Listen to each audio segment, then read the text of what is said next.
துன்புறும் தூவாமை இல்லாகும் யார் மட்டும் இன்புறும் இன்சொல்லாதவர்க்கு.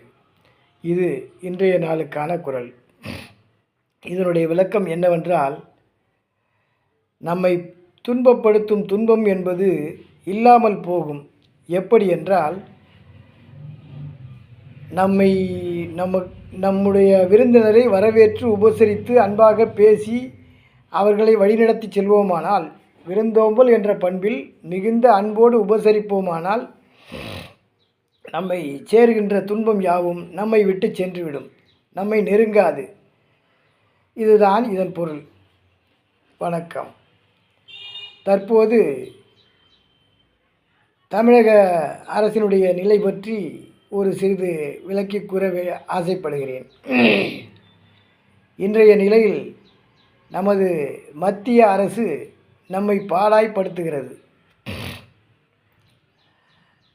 இது எதனுடைய அடையாளம் என்றால், ஒரு காலத்தில் ஆரியர்கள் நம் மீது படையெடுத்தார்கள்.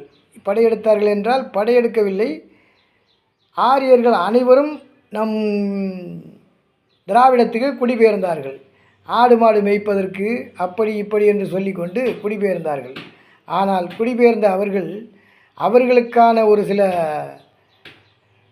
ஏற்பாடுகளை செய்து கொண்டு சொகுசாக வாழ கற்றுக்கொண்டார்கள். நம்மை அடிமைப்படுத்தினார்கள். அதனால் வந்த விளைவுதான் இன்றைக்கு நாம் அனுபவித்து கொண்டிருப்பது. இதையெல்லாம் போக்குவதற்குத்தான் நம்முடைய பெரியார் போன்றவர்கள் தோன்றினார்கள்.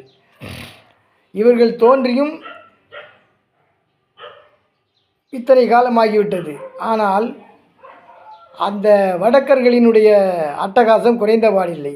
இன்றைக்கு நீ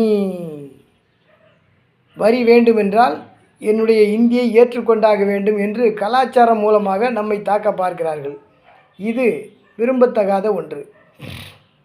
அதனால்தான் நம் முதல்வர் அவர்கள் தைரியமாக ஒரு முடிவெடுத்திருக்கிறார்கள். நீ எனக்கு இதை செய்யவில்லை என்றால் நான் உனக்கு கட்ட வேண்டிய வரியை நான் கட்ட மாட்டேன். ஏனெனில் எனக்கு தர வேண்டிய நிதியை நீ தரவில்லை, உனக்கு தர வேண்டியதை நான் தர மாட்டேன். இது சரிக்கு சரி என்ற ஒரு பண்போடு கூடியது. துணிவாக முடிவெடுத்திருக்கிறார். தமிழக இளைஞர்களும் அனைத்து இடங்களிலும் எங்களுக்கு இந்தி வேண்டாம் என்று இந்தி மொழியை தார்பூசி அழிக்கிறார்கள். இதற்கு நாம் எல்லோரும் ஆதரவு தர வேண்டும். இது எனது அன்பான வேண்டுகோள். வணக்கம்.